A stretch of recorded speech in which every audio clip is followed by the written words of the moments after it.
আইয়ুবেরে আযাব দিলা সর্বঙ্গ জুড়িয়া,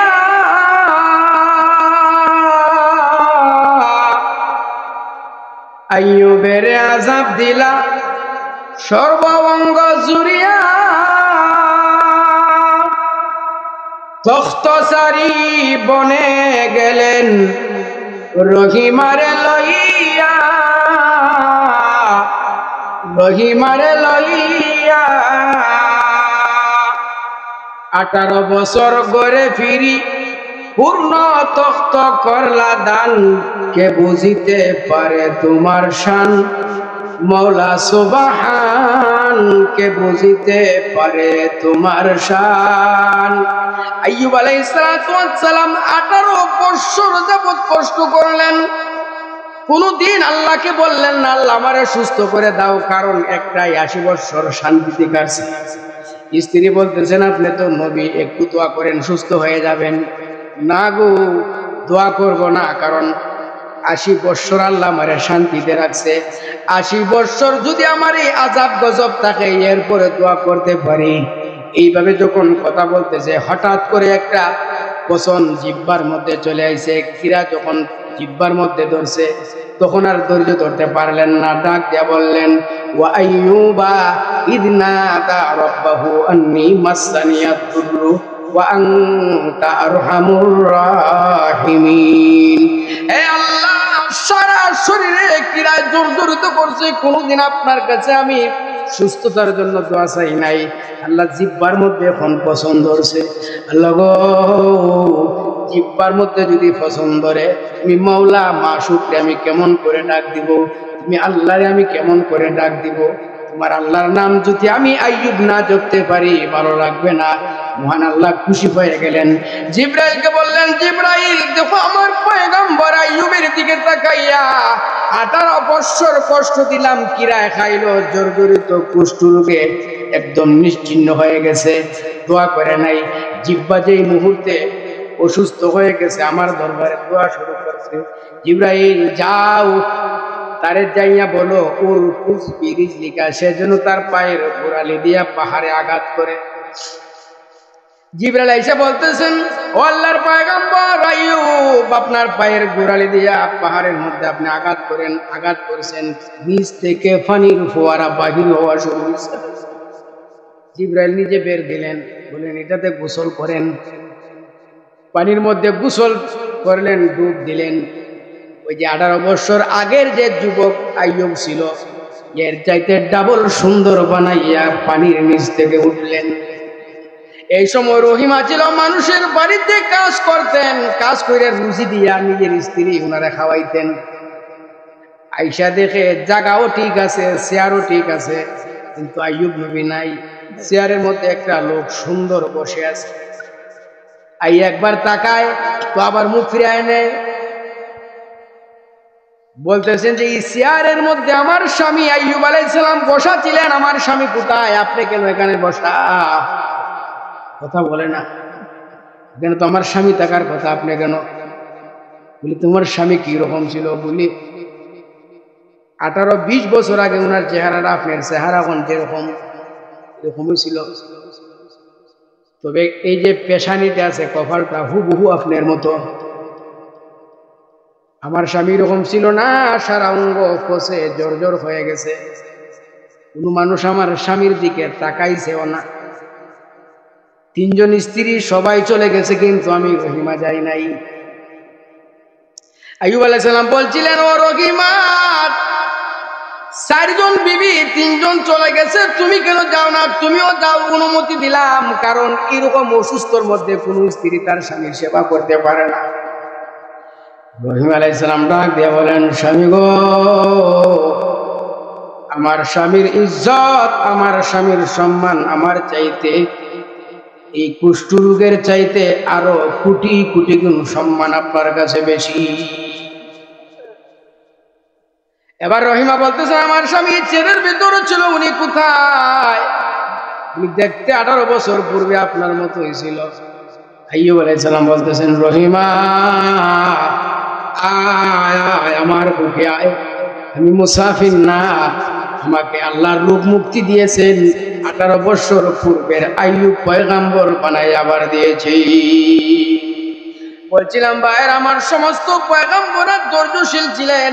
হযরত জালালউদ্দিন সুয়ুতী রহমতুল্লাহি আলাইহি বলেন, আমার সবার পিতা হযরত আদম আলাইহিস সালামের ধৈর্য থেকে শুরু করে ঈসা পয়গম্বরের সবার ধৈর্যকে যদি এক পাল্লায় রাখা হয়, আর নবীর সারা জীবনের ধৈর্যকে এক পাল্লায় রাখতে হবে না।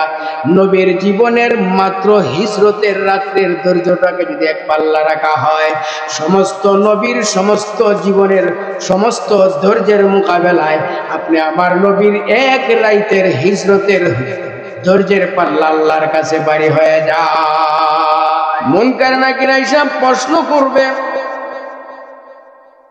আল্লাহর নবী বিশ্ব নবী হাদিসের মধ্যে বলছেন, একটা মানুষকে যখন দাফন করা হয়, দাফন করার পর মানুষ যখন হেঁটে 40 কদম চলে যায়, ওই লাশের কাছে আইসা মুনকার নাকির ফেরেশতারা তাকে প্রশ্ন করে, মার রব্বুকা ওয়া মা দীনুকা ওয়া মার নাবিয়ুকা, আরে বান্দা বল তোর আল্লাহকে, তোর নবীকে, তোর দ্বীন কি ছিল, আমল আখলাক সব কিছু নবীর সুন্নত মজুদি তাকে জবাব সাথে সাথে দিয়া দিবে। তখন আল্লাহ বলবেন, ও ফেরেশতারা আমার বান্দাটারে বসাও। আর আত্মীয় স্বজন তারে 3.5 হাত কবরের মধ্যে শুয়ে গেছে, কোমর পর্যন্ত গর্ত করা একটা 3.5 হাত ছোট্ট একটা ঘরের মধ্যে, বাতি নাই, বিছানা নাই, বাঁশের খাটিয়ার নিচে তারে শোয়া গেছে। সে যে আমল দিছে দুনিয়াতে, তার আমল ছিল ভালো, মিসওয়াকের আমল, নামাজের আমল।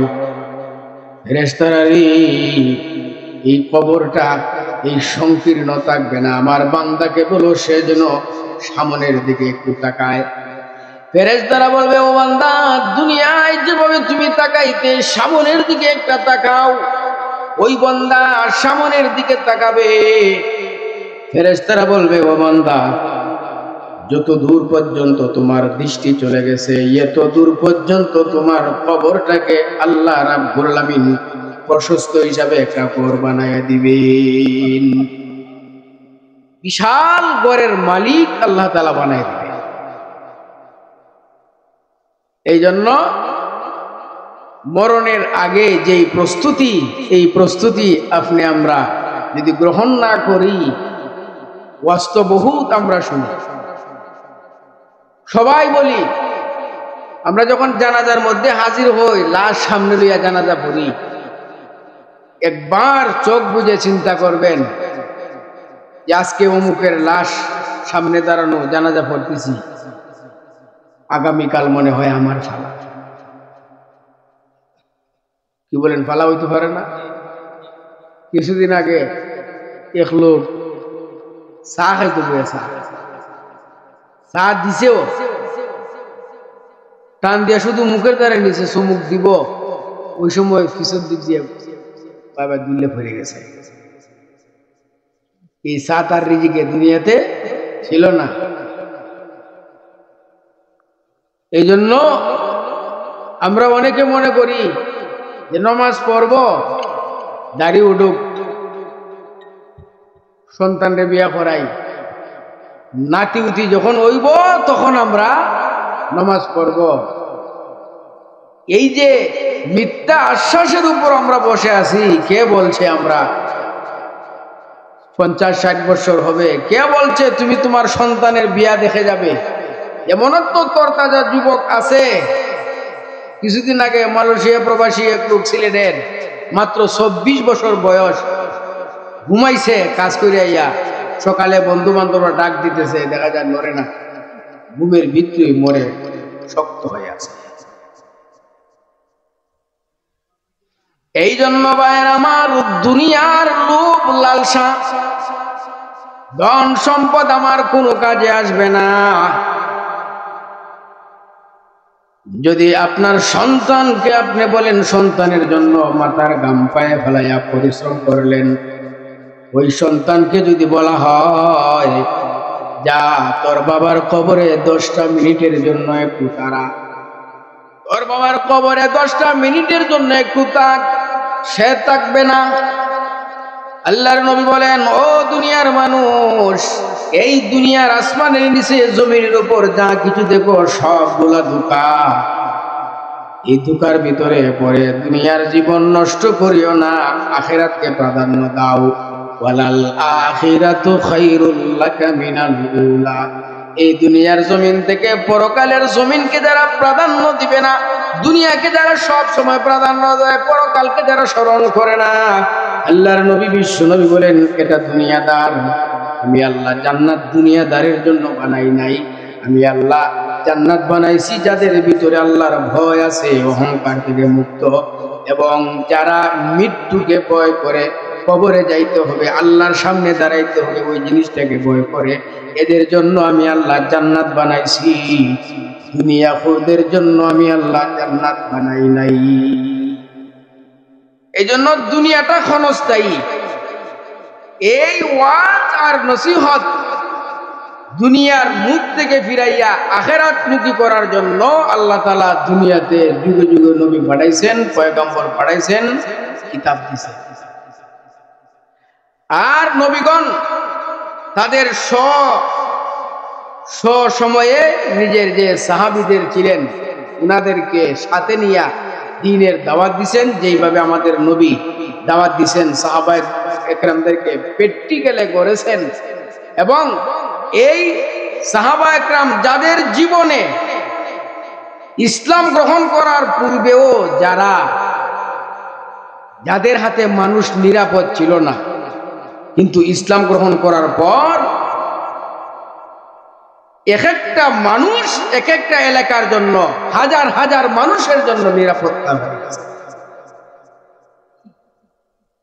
যে উমর ইসলাম গ্রহণ করার আগে, নবীজি বলেন, উমর একটা লোক ইসলাম গ্রহণ করার পূর্বেও ছিল বাহাদুর, ইসলাম গ্রহণ করার পরেও ছিল বাহাদুর।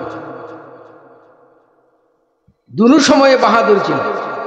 যেমন কলিমা পড়ার জন্য যখন রওনা দিছে, প্রতিমধ্যে এক সাহাবী আবু নাঈম আটকাইছে, দাঁড়ান, কই যান? বলি, জানো না যাইতেছি তোমাদের নবী মুহাম্মদের মাথা আলাদা করার। বুঝি মাথা আলাদা করবা পরে, আগে নিজের ঘরের খবর লও। ঘটনা বলা উদ্দেশ্য না, গরো গেছে, গিয়া দেখে ওনার বোন ফাতেমা কুরআন তেলাওয়াত করতেছে। দরজা ভেঙ্গে ঘরের ভিতরে ঢুকিয়া বোন এবং ভগ্নিপুত্রে মারধর করছে। বোনরে বলতেছে, এ তো মারলাম, এরপরও দেখা যায় আল্লাহর নাম মুখ থেকে যায় না, তো কুরআন আমার একটু পরে শোনাও। ফাতেমা বলতেছেন, আপনি কাফের, আপনারা শোনানো যাবে না, শুনতে হলে গোসল করে আসতে হবে। গোসল করে আসলে 10 কান আয়াত যখন শুনাই দিলেন, হযরতে উমরের যে রাগ গুসা সব পড়ে গেছে, শরীর কম্পন শুরু হয়ে গেছে, কান্না শুরু হয়েছে, যে আমার লইয়া মুহাম্মদ সাল্লাল্লাহু আলাইহি ওয়াসাল্লামের দরবারে যান। তো তরবারি হাতে নিছেন, বোন ধরছে একদিকে, বোন জামাই ধরছে আরেকদিকে, দুইজনে ধরে ধরে নবীর দরবারে নিবে। এই সময় দেখা যায় ঘরের ভিতরে যাইবে, ভিতর থেকে সিআইডি ছিল, নবীর দুশ্মন তো চতুর্দিকে সিআইডি থাকতো, যে কোন সময় কোন দুশ্মন চলে আয়। এক সাহাবীকে বলতেছে, হুজুর উমর আইতেছে তরবারি নিয়ে, আপনি পিছন দিক দিয়ে বাইরে যান, কারণ উমরের সামনে দাঁড়ায় যে আমরা কথা কইব, এই শক্তি আমরা এখন। নবীজি বলছেন, আমি পিছন দরজা দিয়া পালানোর নবী না। সুবহানাল্লাহ। উমর শক্তিশালী হতে পারে, বিরাট কিছু হতে পারে, কিন্তু আমি নবীর সামনে উমর কিছুই না। হুজুর, ইয়ে তো সাহসের কথা বললেন না, কারণ উমর যার সামনে দাঁড়ায়, যে নিয়ত নিয়ে দাঁড়ায়, এটা কইরা থাকে। আল্লাহর নবী বিশ্বনবী বলেন, সাহাবীরা আমাকে নিষেধ করিও না, পিছনের দরজা দিয়া পালানোর নবী আমি না, আমাকে আল্লাহ এর জন্য বানান নাই। উমরকে আসতে দাও। আমার শরীরে তোমরা তো দেখতেছো আমি মুহাম্মদ জমিনে বিচরণ করি, তোমাদের সাথে চলাফেরা করি, হাঁটাহাঁটি করি। সাহাবীরা রে, মহান আল্লাহ রাব্বুল আলামিন 4000 জান্নাতি যুবকের শক্তি আল্লাহ আমাকে একাই দিয়েছেন। উমর যদি আমাকে কোনো আঘাত করতে চায়, উমরের তরবারি দিয়ে উমরকে ফয়সালা করব। উমর দরজার সামনে দাঁড়াইলেন। মাত্র 13 জন সাহাবী লইয়া নবীজি ঘরের ভিতরে ছিলেন, ছোট্ট একটা ঘর। যেই মুহূর্তে ঘরের ভিতরে দাঁড়াইয়া ডান পা উমর ভিতরে দিছে, নবীজি দাঁড়াইলেন, দাঁড়াইয়া উমরের বাজুর মধ্যে এইভাবে জামা শহর টান দিয়া ধরলেন, বললেন, উমর বলো কিসের জন্য আইছো? তুমি কি আমি নবীকে আক্রমণ করার জন্য আইছো? হযরত উমর ডাক দিয়া বলেন, ইয়া রাসূলুল্লাহ, ইয়া হাবিবাল্লাহ, ঘর থেকে বের হয়েছিলাম, এই যে দেখেন তরবারি আপনার মাথা নেওয়ার জন্য। এখন মাথা নিব না, আমি উমরের মাথাটা আপনার সামনে দিয়ে দিলাম, আমার বিচারটা আপনি আগে করেন। নবীজি দিলেন নারায়ে তাকবীর। সাহাবীরা বললেন আল্লাহু আকবার। ভিতরে গেলেন, ইয়া রাসূলুল্লাহ, জীবনে বহুত বেয়াদবি করছি, দূর থেকে অনেক দুশমনি করছি, কিন্তু কোরআনের আয়াত যখন শুনলাম আমি উমর স্থির থাকতে পারলাম না। নবী গো, এই মুহূর্তে আমার এক কালিমা পড়ে মুসলমান বানায় দেন। নবী মুসলমান বানায় দিলেন। ঘরের ভিতরে 13 জন মুসলমান, উমরের লইয়া হইছে 14 জন। এবার নবী কে হযরত উমর ডাক দিয়া বললেন, ইয়া রাসূলুল্লাহ, আমি উমর যখন কলিমা পড়ছি, ঘরের ভিতরে আর থাকার প্রয়োজন নাই, চলেন কাবা ঘরের সামনে যাব। কাবা ঘর তো কেউ বাপ দাদার সম্পত্তি না, এটা সমস্ত মুসলমানের জায়গা। ও নবীজি, কাবা ঘরের সামনে আপনি প্রকাশ্যে নামাজ পড়বেন। নবীজি বলেন, ওমর শান্ত হও, এখনো সময় আইছে না, এখনো সময় হইছে না, কিছুদিন পর হবে। হযরত উমর বলেন, সময় হইছে, এখনই যাইতে হবে, কাবা ঘরের সামনে আপনি দাঁড়ায়া নামাজ পড়বেন, আর আমি উমর আপনার পিছনে দাঁড়ানো থাকবো। বারবার বলার পর আল্লাহর নবী 14 জন সাহাবীকে লইয়া ওযু অবস্থায় কাবা ঘরের সামনে চলে গেলেন। আর উমর যাইতেছে রাস্তার মধ্যে একা একাই জুড়ে জুড়ে বলতেছে, ও মক্কাবাসী, কে আছো? তোমার সন্তানদেরকে সন্তান হারা করাইতা, স্ত্রীকে বিধবা বানাইতা। আমার নবী রাহমাতুল লিল আলামিন কাবা ঘরের সামনে নামাজ পড়বেন, বাপের ফু তুইলা সরাসরি বাধা দেও। এইভাবে যখন ঘোষণা দিলেন, নবীজি নামাজে দাঁড়াইলেন। হযরত উমর নামাজে দাঁড়ায় না, তরবারি নিয়ে শুধু চক্কর। আবু জাহেলের কানে শব্দ গেছে, আবু জাহেলকে বলতেছে, আল্লাহর নবী মুহাম্মদ কাবা ঘরের সামনে প্রকাশ্যে নামাজ পড়তেছে, আপনি নেতা মানুষ, কেতা লইয়া ঘুমাইবার টাইম নাই। নেতা কয়, এত বড় সাহস, কাবা ঘরের সামনে আব্দুল্লাহর ছেলে মুহাম্মদ দাঁড়াইছে, তারা না নিষেধ করে দিলাম, তরবারি একটা লইছে মারার জন্য। এই যখন কাবা ঘরের এক ওয়ালের কোনা দিয়া এইভাবে চুপি দিছে, দেখে উমর দাঁড়ানো। সাথীরা কয়, উমর যে দাঁড়ানো, তোর আগে হইলে না কেরে? এখানে যে উমর দাঁড়ানো, আগে তো বলতে, তার কথা জানলে তো আমি ঘুম থেকে আইতাম না, চলে গেছে। আল্লাহর নবী ডাক দিয়া বলেন, উমর ইসলাম গ্রহণ করার আগেও ছিল বাহাদুর, ইসলাম গ্রহণ করার পরেও বাহাদুর। প্রকাশ্যে নামাজ পড়ছেন, প্রকাশ্যে দাওয়াত দিছেন, কোন মানুষের ক্ষমতা হইছে না বাধা দেওয়ার, কিন্তু শক্তি আছে। শক্তি থাকার পরও কোনোদিন মুসলমান নবীজি কোনো বেদিনের উপর, কোনো বিধর্মীর উপর কোনো আক্রমণ জীবনেও করেন নাই।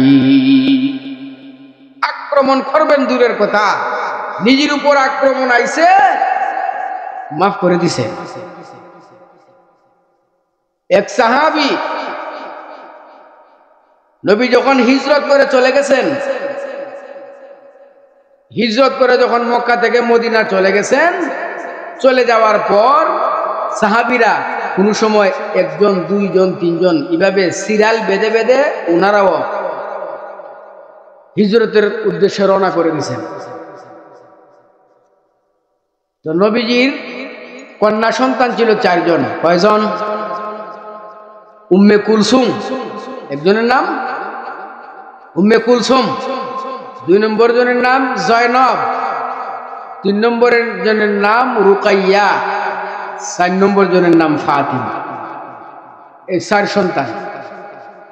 তো নবী যখন হিজরত করে চলে গেছেন, উনার 2 নম্বর সন্তান হযরত জয়নব রাদিয়াল্লাহু তাআলা আনহা, উনিও হিজরত করার জন্য মনস্থ করলেন যে যেই জমিনে বাবা নাই ওই জমিনে থাকবো না, চলে যাব বাবার কাছে। আর নবীজি উনার 4 মেয়েকে বেশি মহব্বত করতেন, এর মধ্যে সবচাইতে বেশি মহব্বত করতেন হযরত ফাতেমা রাদিয়াল্লাহু। আল্লাহর নবী বলছেন ফাতেমা তু বিজাতুম মিন্নি, ফাতেমা আমার শরীরের গোশতের টুকরা। আল্লাহর নবী ছোট কন্যা হযরত ফাতেমা যখন আস্তে আস্তে যখন বড় হলেন, বিবাহের বয়স হয়েছে, চতুর্দিক থেকে আলাপ আসতেছে। আগে প্রস্তাব হইতো বাবার কাছে সরাসরি জামাই যাইয়া বিবাহের প্রস্তাব দিতেন যে আপনার মেয়েকে বিবাহ করতে আমি প্রস্তুত। এটাই নিয়ম ছিল, অবাক হওয়ার কিছু না, এটাই নিয়ম ছিল। এখন তো উকিলের মারফতে খবর দেওয়া হয়। হযরত আবু বকর বললেন ইয়া রাসূলুল্লাহ, ইয়া হাবিবাল্লাহ, যদি আপনি রাজি থাকেন ফাতেমাকে বিবাহ করতে আমি ইচ্ছুক। নবীজি বললেন না। একদিন গেছেন হযরত ওমর, ফাতেমার বিবাহের প্রস্তাব লইয়া নবীজি ফিরাই দিয়েছেন। উসমান গেছে, বড় বড় সাহাবায়ে কেরাম গেছেন। সাহাবায়ে কেরাম একজন আরেকজনের সাথে আলোচনা করে কতজন গেলাম, কিন্তু নবীজি সব সময় ফাতেমার বিবাহের ব্যাপারে ফিরাই দেন। মনে হয় নবীর কোনো উদ্দেশ্য আছে। সবাই প্রস্তাব লইয়া গেছে, কিন্তু আলী কোনোদিন প্রস্তাব লইয়া যায় নাই। আবু বকর, ওমর, উসমান, আলী আরো কয়েকজন ধরছে যে তুমি যাও। মনে হয় রে আলী তোমার জন্য নবী অপেক্ষা করতেছেন। হযরতে আলীও গেলেন, গিয়া দেখেন আল্লাহর নবী মসজিদে নববীর ভিতরে বসা। হযরত আলী নবীর সামনে যাইয়া মুখ খুলে লজ্জায় মুখ দিয়া কোনো কিছু বলতে পারতেছে না, মাথা নোয়াইয়া বসে গেছেন। এমন সময় নবীজি বলতেছেন আলী রে, ব্যাপার কি? তুমি কি ফাতেমার বিয়ার প্রস্তাব নিয়ে আইছো? সুবহানাল্লাহ। হযরত আলী উপর দিকে তাকায় না, মাথা নাই রে, মৌন সমর্থন দেয়। হা। আমার নবী ডাক দেয়া বলেন আলী, ফাতেমাকে বিয়া করলে মোহর দেওয়া লাগবে, মোহর আসেনি? আলী রাদিয়াল্লাহু তাআলা আনহু বলেন ইয়া রাসূলুল্লাহ, ইয়া হাবিবাল্লাহ, আমি শুরু থেকে আপনার হাতে বড় হইছি, নিজে থাকার জন্য একটা ঘর পর্যন্ত নাই। নবী গো, মোহর দেওয়ার মতো আমার কাছে কোনো কিছু নাই। আল্লাহর নবী বললেন ও আলী, ওই দিন বদরের যুদ্ধের মধ্যে তরবারি বন্টন হয়েছিল, তোমার পাটেও একটা বল্লম দেওয়া হয়েছিল। বল্লমটা কোথায়? বল্লমটা তো আছে, বল্লমটা বিক্রি করো, বিক্রি কইরা যে পয়সা হইব এই পয়সা দিয়া ফাতেমার মোহরানা দিবা। আচ্ছা বলেন তো, বিয়ার মধ্যে মোহর ফরজ না সুন্নত? নমাজ যেমন ভাবে ফরজ, বিয়ার মধ্যে মোহরানা ফরজ। কেউ যদি বিবাহ করে আর কাবিনের মধ্যে লেখে 5 লাখ 1 টাকা, আর নিয়ত থাকে যেটা লেখছি এটা শুধু মুখে আর হাজি সাহেবের খাতা দিতাম না, এইরকম নিয়ত নিয়ে যদি কেউ বিয়া করে, তাহলে ওই মহিলার সাথে যতদিন মিলন করবে আর যত সন্তান হবে সব হবে হারাম, সন্তানরা হবে হারাম জাদা। মৃত্যুর আগে মোহরানা পরিশোধ করতেই হবে। তো সহজ নিয়ম, সহজ পদ্ধতি। মনে করেন মোহরানা দিচ্ছেন না, দাদার আমল বিয়ে হয়েছিল 20 বছর 30 বছর গেছে গা, এখনো বাকি। এখন তো জমিনের দাম বেশি, কমপক্ষে আজকের জমিন আপনার মোহরানা বাবদ স্ত্রীকে রেজিস্ট্রি করে পান্না হয়, কবরে কোনোভাবে ফত পাওয়া সম্ভব না। আল্লাহর নবীর সাহাবী হযরত আলী ফাতেমার বিয়ার যখন নবীজি প্রস্তুত হয়ে গেলেন, রাজি হলেন, দৌড় দিয়া করে গেলেন, তরবারিটা বাহির করলেন, বললাম বললাম লইয়া দৌড়ায়।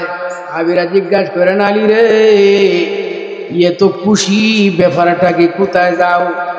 বলি, নবীর কন্যা ফাতেমাকে বিবাহ দেওয়ার জন্য নবী রাজি হয়ে গেছে, এই বল্লম বিক্রি করে মোহরানা আদায় করব। সাহাবী একজন পাইলেন, হযরতে উসমান গনি রাদিয়াল্লাহু তাআলা আনহু। উসমান ডাক দিলেন, ওয়ালি এদিকে আসো। এইভাবে দৌড়ার কারণ কি? দৌড়তেছি বল্লম লইয়া, এই বল্লম বিক্রি করে ফাতেমার মোহরানা আদায় করব। হযরত উসমান বলেন, তোমার মোহরানা আদায় করবা, বল্লমের দাম কত? বল্লমের দাম 150 দিরহাম। হযরত উসমান তো গরিব ছিলেন। তৎকালীন আরব বিশ্বের মধ্যে 5 জন ধনী ছিল, এর মধ্যে একজন উসমানও ধনী। হযরত উসমান ডাক দিয়ে বলেন, আলী, আমি উসমানও তোমার আগে ফাতেমার বিবাহের প্রস্তাব নিয়ে গেছিলাম, নবী ফিরাই দিছেন। আলী রে, নবীর কলিজার টুকরা ফাতেমাকে যদি বিবাহ করতে পারো, কিয়ামতের ময়দানে আল্লাহর কাছেও তোমার দাম থাকবে বেশি। ও আলিয়া, বল্লমটা আমার কাছে বিক্রি করে দাও, নেও তোমার 150 দিরহাম।